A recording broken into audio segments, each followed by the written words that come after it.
everyone. Welcome to AsToldByPhi's YouTube page. Finally, can I do that? Just please. Okay. If you know me, you know this has been a long-awaited journey. Please don't jump me.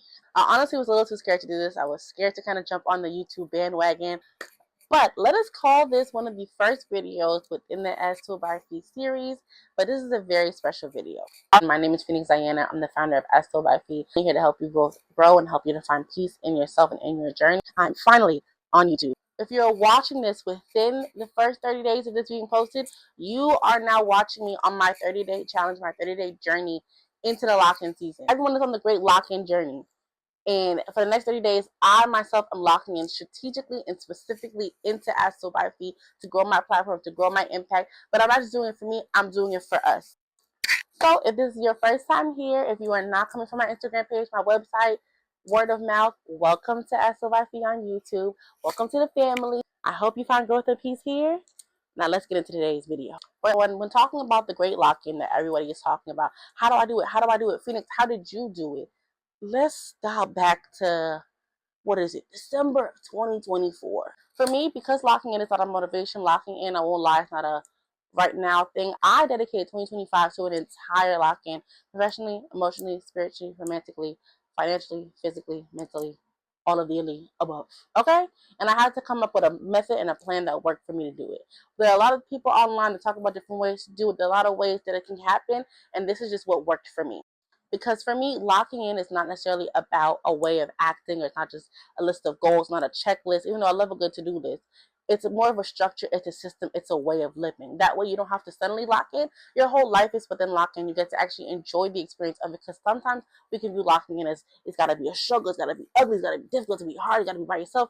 That's not always the case. I have realized in my time that my best form of locking in, what helped me lock in so much this year, was the act of becoming, the beauty behind it, even in the ugly moments, having community. I couldn't lock in by myself. I tried to, and I was so sad. I was so sad.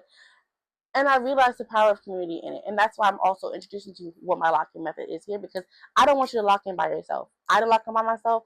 You don't have to lock in by yourself. Let's lock in together. Now, Phoenix, what is this so lovely method that you keep talking about? Like, girl, what are you talking about? Most companies, most corporations, they kind of follow this method to some capacity. It is called the 4-quarter method. No plots. I decided, instead of looking at my year as I have a list of goals that I want to achieve, whatever that is, and I gotta just wait till the end of the year to achieve them, I decided I want to view what my goal is as a mindset. It's a way of living my life. It is a mantra or a promise that I have to myself that this is the standard that I live my life, and that in itself will help me achieve my goals second-handedly, or honestly just naturally. And in the 4-quarter method, we give ourselves we instead of waiting to the end of the year to achieve our goal, we set stage for the entire year, what we decide our year will look like, and how we're gonna think and view our year, and how we're gonna choose to exist presently each quarter and each month. December 2024, I said, okay, what do I want my year to be about? You know what I mean? Like, I could focus on my age, I could focus on my favorite color, I could focus on so much. I need a name. I'm somebody, I need a theme for everything. If you know me, I love a good theme. I love a good symbolic, representation of something. That kind of, for me, helps me stay motivated when I'm like, I don't know what I'm doing, and I don't want to kind of have to keep reinventing the wheel or going back to the drawing board. But it kind of reminds me of how I want to view my life. And I'll share what mine was. Mine was called The Flower Covered Tree in a Garden. I know it's a bit extra, but for me, it gives me quality, position, and location. And that's why our mind can kind of take us to so many places. I needed to view it and break it down that way. That way, no matter how I kind of spun around life, I had to follow that. If you know me for a long time, you know I always believe in being grounded. I was saying being grounded before it was cool. I was saying that since high school. I'm just saying. But I believe in being grounded. The analogy I always used to say was, think of a tree. And think of the biggest tree you know, right? It's in the ground. The roots are deep into the ground, cemented into the ground, right? But I was like, I want to be a flower covered tree because I want life to be beautiful. I really had for me, being grounded was so important. I'm so easily kind of swayed, and I get really easily affected by things. I'm a softie. I'm an empath. I can't help it. But I know how important being grounded was for me. And I then was like, okay, but I want to live a beautiful life. Sometimes we don't live beautiful lives. Sometimes we really go through it and we think we have to go through the struggle and the mud and And it's like, you don't get to enjoy your life. But I wanted my life to be beautiful, and I also wanted to receive my flowers. I worked very hard in 2024. I worked very hard in 2024. And I was like, I want my flowers. I want my flowers. I want my flowers. And I got my flowers. I had a lot of flowers in 2025. Yeah.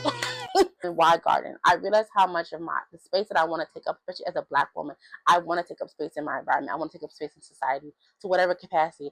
And I want to make sure, but I'm also want to make sure I'm in the right environment. And so, where do you see trees? You see trees in nature. And according to the flower covered tree in nature, that's cool. But I said a garden because you cultivate and create a garden. And I want to build that garden. And I kind of use a lot of that garden talk in how I break down the rest of the 4-quarter method. Have a title for our year, right? Whatever it is, whatever you want it to be. Then we break our year up into quarters. So the typical standard way that a year is broken up, it's every 3 months. First month, the first quarter is January to March. That's quarter 1, right? Quarter 2 is April to June. To June, right? Quarter 3 is July to September. And then quarter 4 is October to December.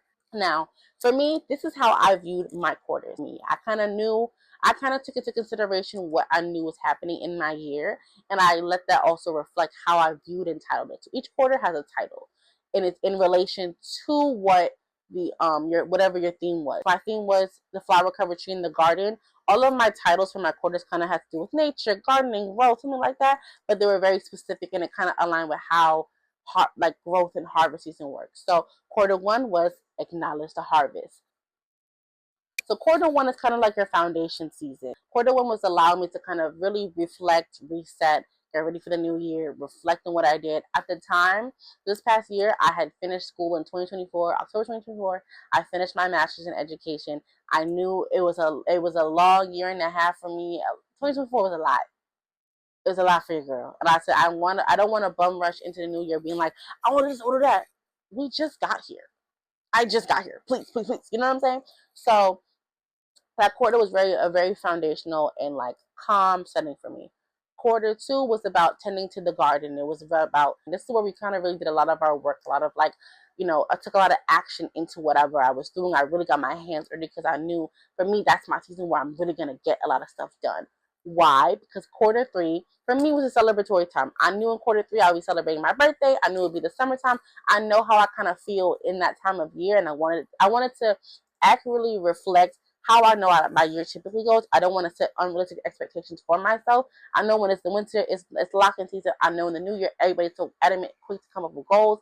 I know quarter 2 is usually when I get, like, when I really, that's really my lock-in. You know what I'm saying? And so quarter 3, it was like a batteries in my back, and I was on it. And this quarter 3, I sure was on it, okay?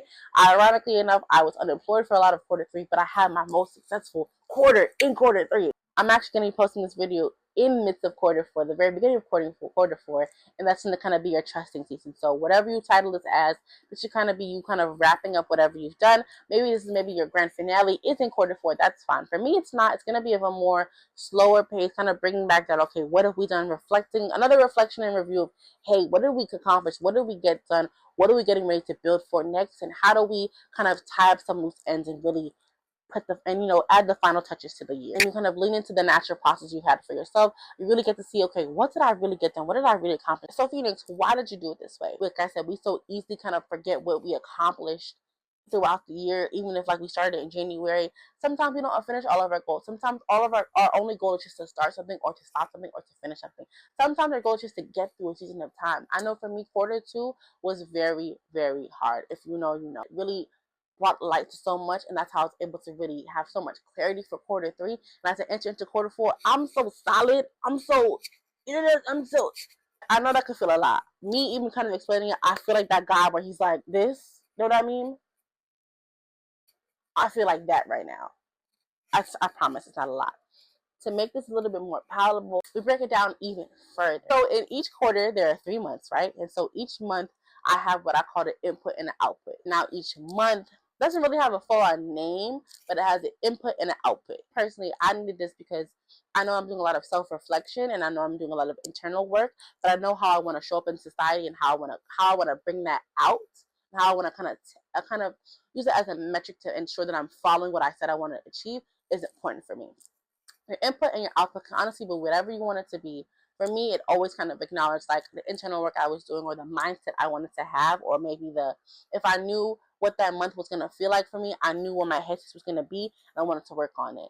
And I knew the output was going to be, okay, how do I give that out back to the world? Because I wanted to make sure that I'm doing so and I'm showcasing in that. And that is the gist of the 4-quarter method.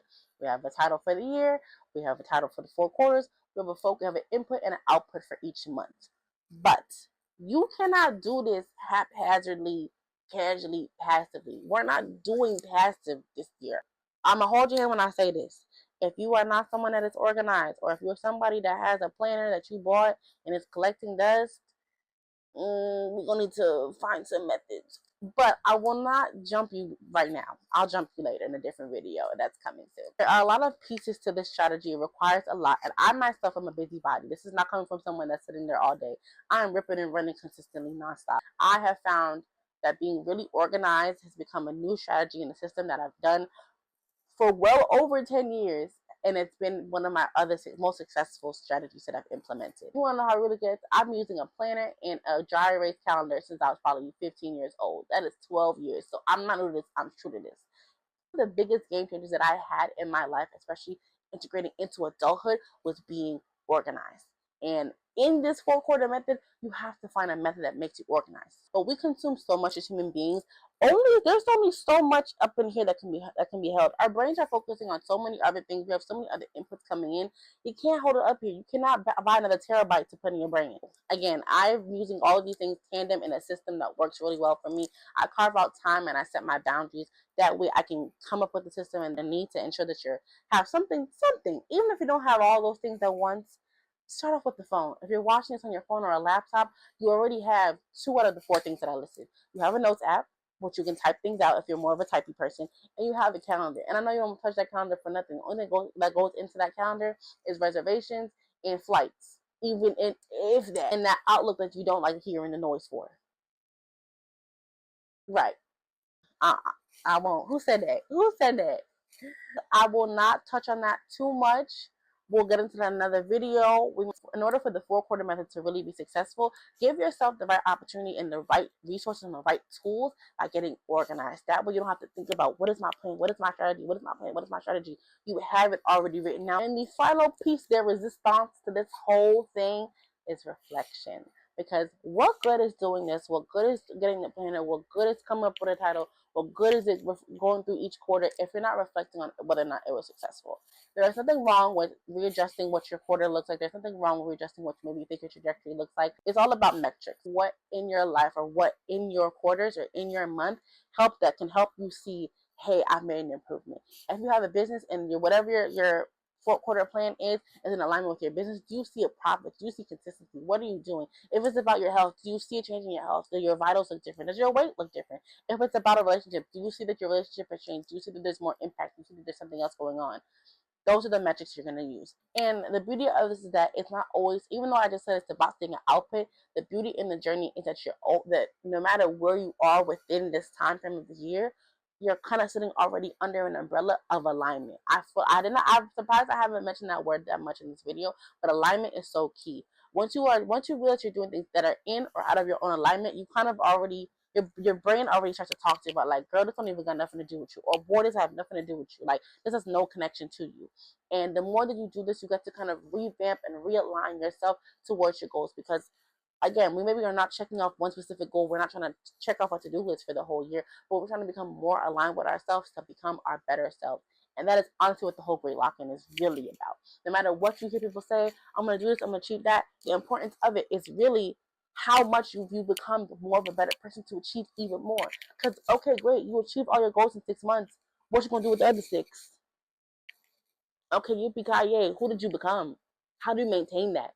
We do consistency over intensity over here. So it don't matter how much you did, who did you become? Let me back up. Oh, okay. Okay. But like I said, this has been the method that I have used the last, 9 months, I've seen a lot of great results. I'm really proud to say that this has been something that I've been able to stick to. It doesn't feel like too much for me. And again, being consistent is what's important to me. And I'm very happy that I can say I have had positive results and be real on really where I fell short. And I'm ready to share that out with the world. So if you really do hope that this was helpful, I hope that you took away some things. Again, my name is Phoenix Xiahna. I'm the founder of AsToldByPhi. I'm only here to help you grow and help you to find peace in yourself and in your journey. Stay tuned for our next video. We have another one coming up in a week. If you like this, please don't forget to like, comment, share, subscribe, all of the above. Follow me on my other platforms, AsToldByPhi.com, AsToldByPhi on Instagram, and I will see you later. I hope you found growth and peace in this video, and I hope you found growth and peace in wherever you're at. I will see you next time. Fifi out.